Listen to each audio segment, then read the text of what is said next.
Bengal blog চ্যানেলে সবাইকে স্বাগতম। আদা, আনারসের সঙ্গে শসা। বর্ষায় সুস্থ থাকতে চুমুক দিন এই ড্রিঙ্কে। বর্ষাকাল মানেই যেন কখনো রোদ কখনো বৃষ্টির খেলা।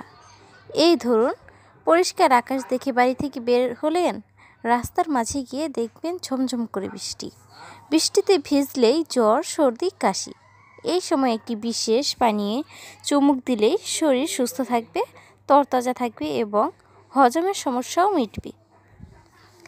বর্ষাকালে পেট খারাপের সমস্যা বেড়ে যায়।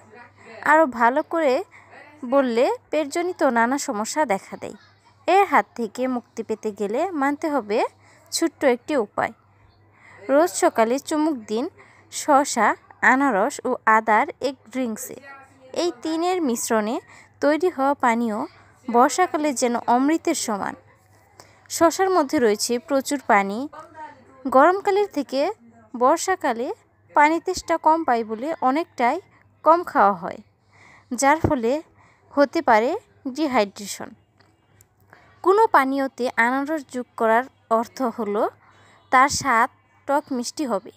আনারসে থাকে ভিটামিন সি ও বহু খনিজ। রোগ প্রতিরোধে সাহায্য করে এই ভিটামিন সি। আদার গুণ অনেক। আদা প্রদাহ কমাতে সাহায্য করে। এতে থাকে অ্যান্টিঅক্সিডেন্ট ও বহু উপকারী উপাদান। সর্দি কাশিতে উপকারী আদা। হজম শক্তি বাড়ায়, শরীরের টক্সিনও দূর করে। কিভাবে বানাবেন এই পানীয়? শসা, আনারসের টুকরোর সঙ্গে 1 ইঞ্চি আদা ও পানি দিয়ে মিক্সারে বেটে নিন। পাতিলেবুর রস দিতে পারেন। মিশ্রণটি ঝাঁকুন। এই পানীয় পানের নির্দিষ্ট কোনো সময় নেই, তবে সকালে খালি পেটে খাওয়া খুব ভালো। ভিডিওটি ভালো লাগলে অবশ্যই একটি লাইক দেবেন এবং এমন টিপস পেতে চ্যানেলটি সাবস্ক্রাইব করে রাখবেন। ধন্যবাদ সবাইকে।